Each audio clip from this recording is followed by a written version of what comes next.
Olá, bem-vindos. Saber Viver é um programa para seu envelhecimento, para sua velhice e para seu longeviver satisfatório. Hoje estamos recebendo aqui nos nossos estúdios Jonorete de Carvalho Benedito. Ela é assistente social, doutora professora universitária. Jo, seja bem-vindo ao Saber Viver 60 mais aqui da TV Assembleia, Canal 7. Olá.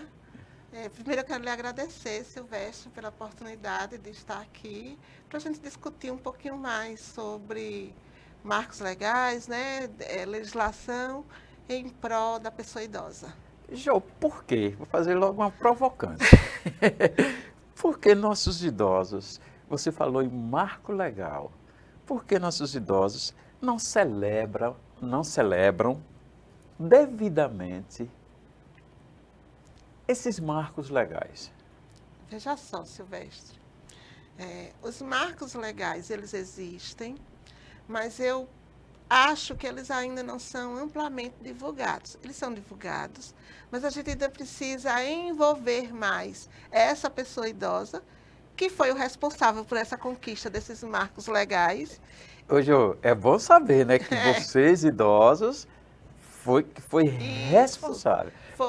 Ainda chego mais, pode ser através do seu voto, né? E nas últimas eleições a gente ainda não sabe qual foi a quantidade que idosos votaram, mas a gente vem sempre, né, invocando que eles façam o papel de cidadania e através de outros mecanismos, né? Como fórum, congresso, e né? muitas vezes também, mesmo quando ainda não estavam idosos, mas estavam no mercado de trabalho, através das greves, através das manifestações, das passeatas, não podia estar pessoa idosa naquele momento, mas foi protagonista naquele momento daquele direito e que persiste até hoje. Então, é uma conquista que foi da pessoa idosa, ou enquanto idosa ou enquanto mais jovem, mas foi da pessoa idosa que a gente tem hoje na sociedade. Será que é preciso a gente criar esse sentimento de pertencimento, como você está falando, se você não foi por esse ângulo, foi por esse. Então a gente precisa criar um pertencimento, que isso é liberdade, é felicidade, é cidadania, é gestão e autogestão pessoal, isso, também coletiva, também, né? Então, é assim, a gente ter aquela pessoa idosa, a gente não precisa, não deve, né? Não precisa, a gente não deve tutelar aquela pessoa idosa, né? Aquela pessoa idosa, hoje a gente tem muitos chamamentos para o protagonismo da pessoa idosa, mas eu costumo dizer que essa pessoa é protagonista desde sempre. Em algum momento isso pode ter sido retirado, pode ter sido mascarado, mas que a gente que trabalha com pessoa idosa e milita nessa área precisa lembrar. Olha, eu sempre digo isso, você já ouviu isso, se eu hoje tenho férias, é porque alguém lutou por mim mais adiante. Se hoje eu tenho 13º, alguém brigou por mim mais adiante. E mais do que ninguém, são as pessoas que estão idosas hoje, foram essas pessoas que brigaram. E ainda bem que a gente tem muitas pessoas idosas hoje que ainda brigam pelos seus direitos. Jo, é por isso que eu sou fã. Você falou, tira as suas férias. O que é que tem a ver férias com idoso? Eu digo, férias é descanso anual, né, que vai lhe prevalecer na sua saúde. Isso Jo, mesmo. você é E foi uma conquista, né? É uma conquista. Ninguém chegou e disse, a partir de hoje você vai ter férias. A partir de hoje você vai ter aposentadoria, benefício. Ninguém chegou e nos disse isso. Tem sim o Poder Legislativo que vai assinar esse documento, alguém que faz parte do Poder Legislativo, mas é uma conquista, se a gente for contar a história da Previdência, quantas lutas ocorreram para que a gente hoje tenha a aposentadoria. Jo, vamos lá. Vamos. Voltar agora, marcos legais, porque você... Eu me empolgo, né? O que é marcos legais da pessoa idosa? Então, o que são marcos legais? Marcos legais é aquela legislação que vai garantir direitos à pessoa idosa. Então, dos primeiros marcos legais que a gente tem no Brasil é a Constituição de 1988, a Constituição Cidadã. É um dos nossos primeiros marcos legais. E aí depois a gente vai ter política da pessoa idosa, nacional da pessoa idosa, na verdade é política nacional do idoso. A gente vai ter Estatuto da Pessoa Idosa, Política Nacional de Saúde da Pessoa Idosa, e aí a gente vai tendo outras leis e outras políticas que instituem outras políticas que vêm nos seus marcos legais da pessoa idosa. Tudo nasce do povo, germina do povo, vai para as leis que são deliberadas, encaminhadas, julgadas pelos nossos políticos e depois vai para o papel. Do papel precisa ser efetivadas. Aí é que é o problema. Né? Aí é que é o problema mesmo. Né? Você sabe disso, que você milita nessa área, quem trabalha com pessoa idosa, a gente aprende que a gente tem as políticas, as leis, as melhores leis do mundo no que diz respeito à pessoa idosa. Porém, essas leis, elas pouco saem do papel. A gente tem tido uma evolução nisso, porque também não é uma evolução que nos veio gratuitamente. É uma evolução que vem sendo conquistado através das próprias pessoas idosas, sejam nos fóruns que existem, sejam nos conselhos de direitos, seja nos movimentos sociais, nas associações de pessoas idosas. Tem um segmento de pessoa idosa que consegue muita conquista desses marcos legais e a gente pouco fala, que é o segmento da população rural, dos trabalhadores rurais. Então, recentemente, 2, 3 anos, o movimento dos trabalhadores rurais, CONTAG, FETAP, enfim, conseguiram barrar algumas alterações que iriam ter na reforma da Previdência no que diz respeito aos trabalhadores rurais. Então, eles têm um poder de organização, né, e inclusive de eleger vereadores, deputados que atuam em prol da política dessa pessoa. Que carregam a bandeira, que carregam a bandeira de verdade. Né? Que carregam a Eu bandeira gostei de da verdade. verdade. De verdade. Gostei da verdade, mas não vamos entrar nesse... Porque nós temos, sim, a gente precisa realmente ter um melhor envolvimento de todos, seja ele poder público no sentido governamental e sociedade civil, para que a gente tenha, assim, maior efetividade desses marcos legais. Ainda vou repetir mais, meu telespectador. E você, idoso, ser pertencente mesmo, ser fiscalizador, né? É isso mesmo. Ser fiscalizador, é isso mesmo. Não se incomode quando alguém disser, mas esse idoso é chato. Né? Essa pessoa vive o tempo todo. Não, o seu Petrúcio, seu Pel, que todo mundo conhece. Já esteve aqui seu também. Petrúcio já esteve aqui, então vocês conhecem ainda mais. Seu Petrúcio diz assim, a minha Bíblia é o Estatuto da Pessoa Idosa. O que isso significa dizer? Ele anda com o Estatuto e quando ele tem um direito desrespeitado, da forma dele ele faz a cobrança. Né? Não se preocupe de fazer a cobrança, de cobrar na fila do banco, de cobrar nos estacionamentos, de cobrar a sua vaga, de cobrar do poder público que lhe atenda bem na unidade de saúde, que você não precise, né, infelizmente, ficar dias ou horas numa fila para conseguir um atendimento médico. Tem que procurar os canais que possam ajudar essa garantia de direitos, né? Para que esses marcos legais saiam desse papel.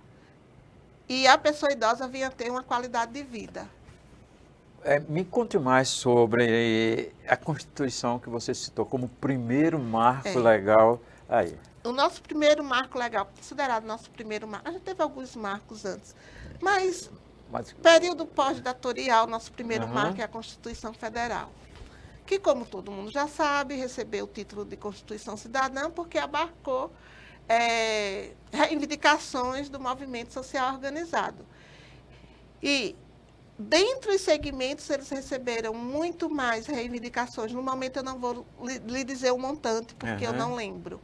Mas tem um montante de movimentos de criança e adolescente e de pessoas idosas. Então, a gente teve várias instituições que ainda trabalham com pessoas idosas, como é o caso do SESC, da CONTAG, principalmente a CONTAG, que é a Confederação dos Trabalhadores Rurais, né, da Agricultura, a CONTAG, a Associação Nacional de Gerontologia, a SBGG, né? Então, nós tivemos várias reivindicações que veio de profissionais e pessoas idosas, né? Algumas instituições diretamente das pessoas idosas, sem precisar de um outro aparato. E algumas outras instituições consultando as pessoas idosas, mas fazendo o documento no nome da instituição maior. No meu caso do SESC, como foi o caso da ENG, e aí a CONTAG ela fez várias reivindicações de ouvir a população, de ouvir as pessoas idosas daquela época. E nós tínhamos um número bem menor, visto, né? De hoje, né? Visto de hoje, bem idosas. Menor, mas é o que eu digo todo dia. A gente tem de provocar, a gente tem de causar, como diz mesmo. É isso mesmo. Tem de incomodar. Como diz os adolescentes, tem de causar. Tem de incomodar. Porque é isso mesmo. A gente fala muito que nós somos invisíveis, mas a gente faz uma cobertura. Tem medo. Por isso que nós estamos fazendo, por esses dias, vamos fazer um evento chamado Desafio do Atrevimento 60+. É justamente para isso, para dizer à pessoa idosa que ele tem de mostrar quem é ele. Mostrar sua identidade, sua identificação como pessoa produtiva, ativa. Não só ativa, repare que eu disse produtiva, ativa, funcional, utilitária. Tanto para você, não é? Para a família e para a sociedade. A pessoa idosa, ela eu vou usar o termo produtiva, desde a hora que nasce, basicamente, né? Porque a gente quando nasce, mulher principalmente, quando a gente nasce em lares de trabalhadores mais pobres, a gente começa a trabalhar desde cedo, ou dentro de casa, ou fora de casa. Existem pessoas que, na mais tenra idade, já começam a trabalhar, né? E essas pessoas permanecem trabalhando até o fim da vida.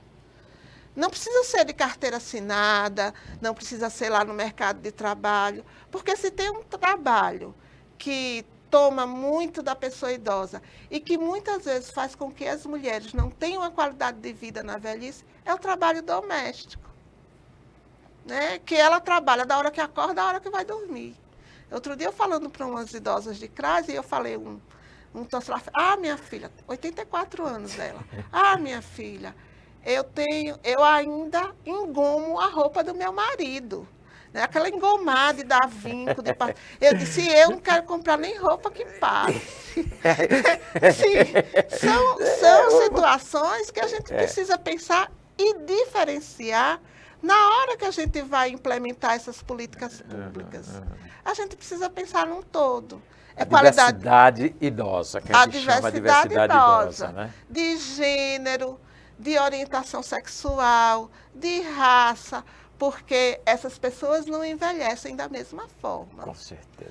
E ainda tem a questão do ambiente. Do ambiente. Né? Além de a gente ter essa diversidade de identificações, vamos dizer assim, sociais, né? O homem que criou, né? Isso, né? Ainda tem o ambiente que influencia. Isso. Os ambientes já formados e os ambientes que estão se formando e os visionários. Nessa questão dos marcos legais, a gente tem uma política nacional de saúde da pessoa idosa que vai dizer o que é que tem que ser feito, o que é que a pessoa idosa tem que fazer, como é que ela tem que se proceder para envelhecer com saúde. E aí a gente tem a orientação de consultar o geriatra algumas vezes por ano e a gente não consegue geriatra na unidade de saúde. Né? A gente não consegue.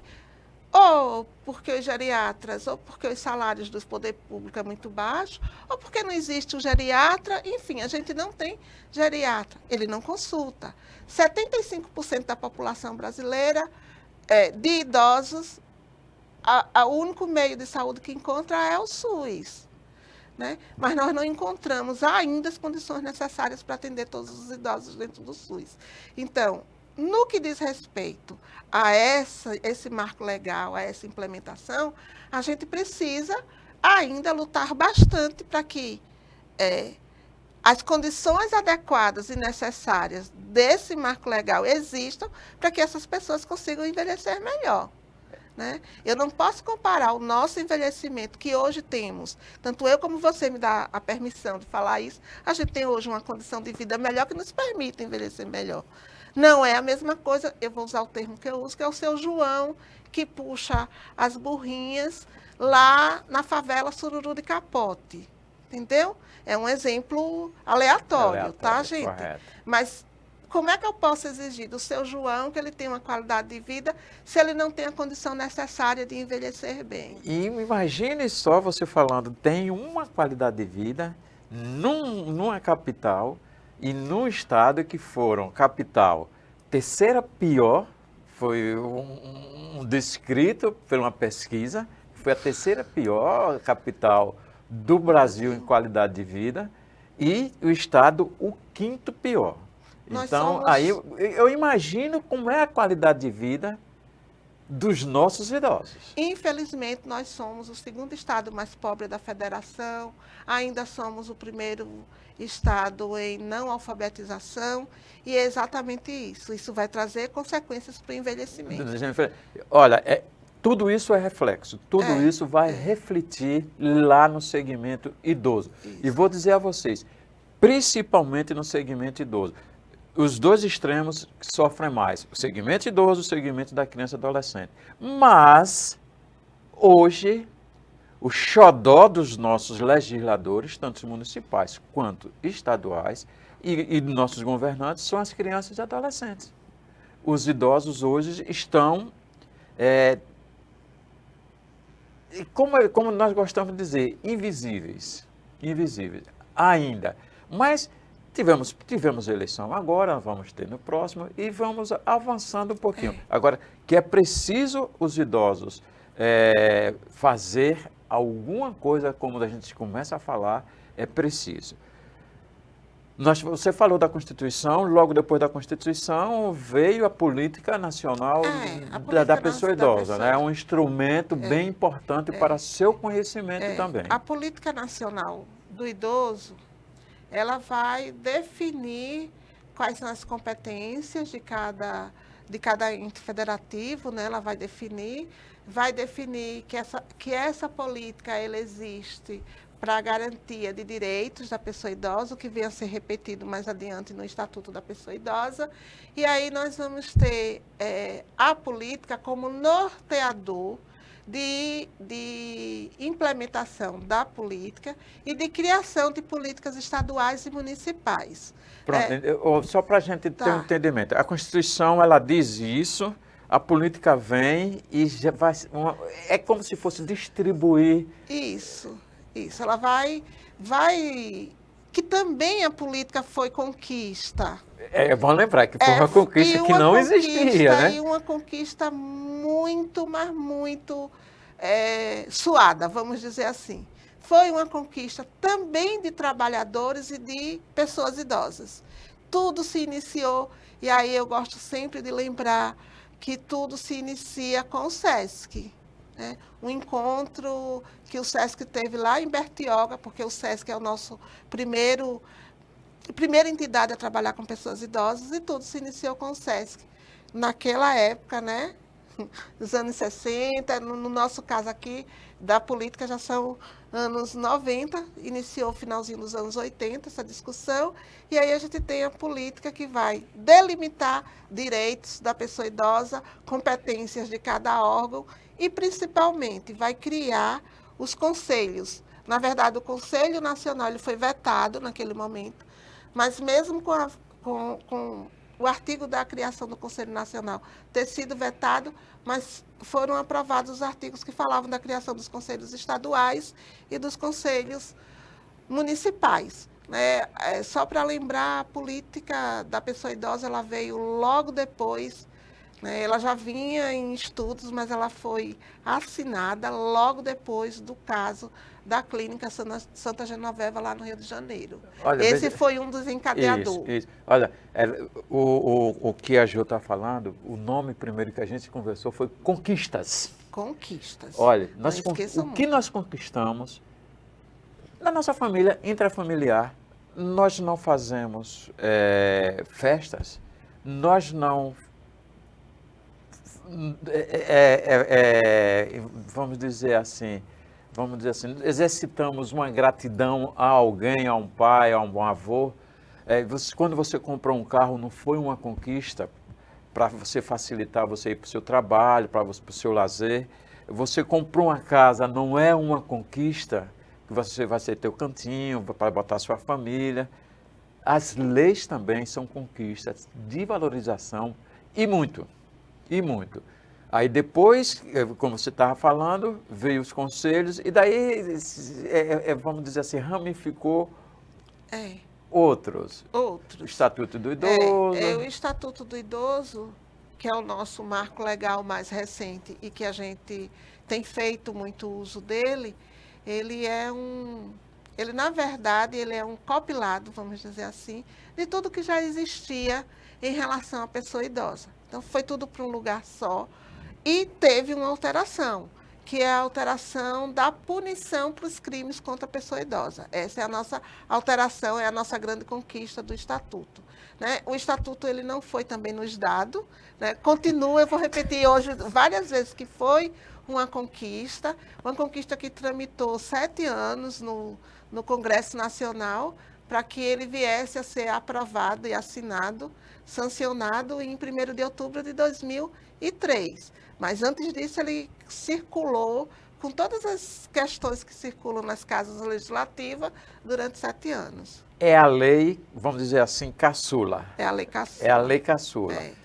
Que tudo ficou organizado nela e, além disso, ainda veio dizendo: quem não me obedecer vai ser punido. Isso.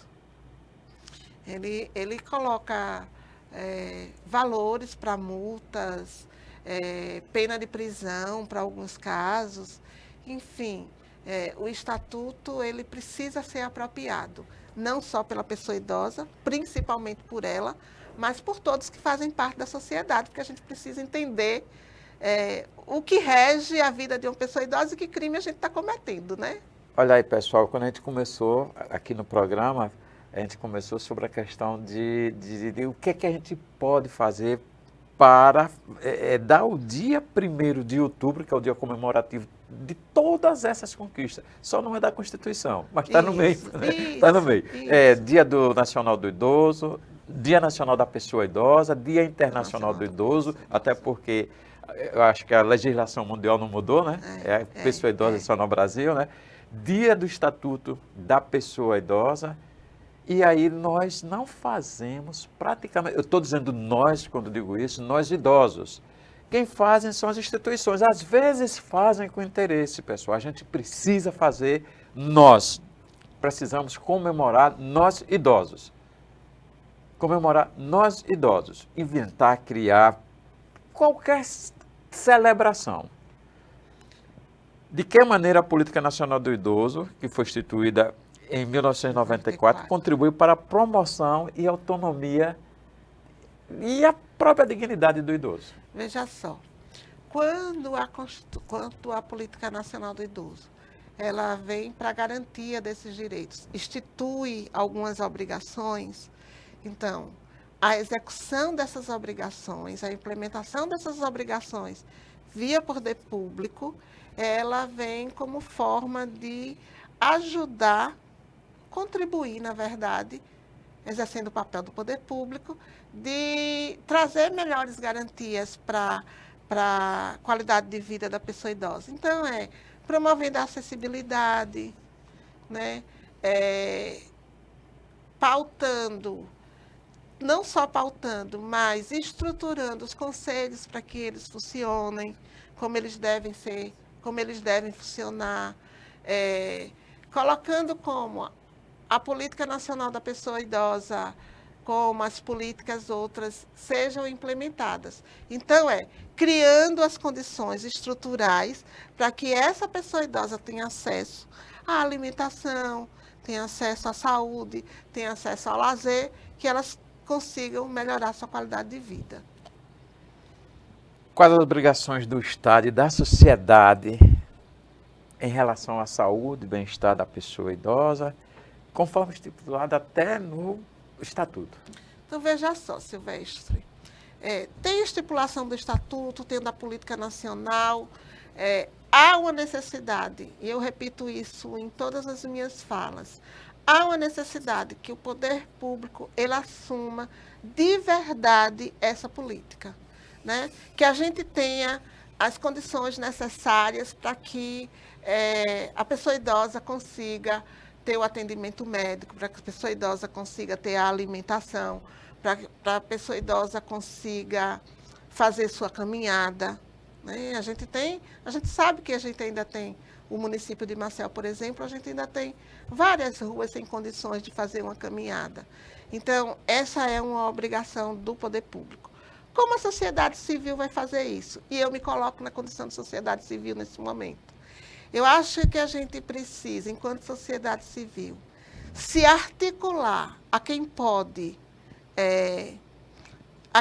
lutar pela garantia de nossos direitos, né? Eu serei idosa daqui a 2 anos, 1 ano e meio.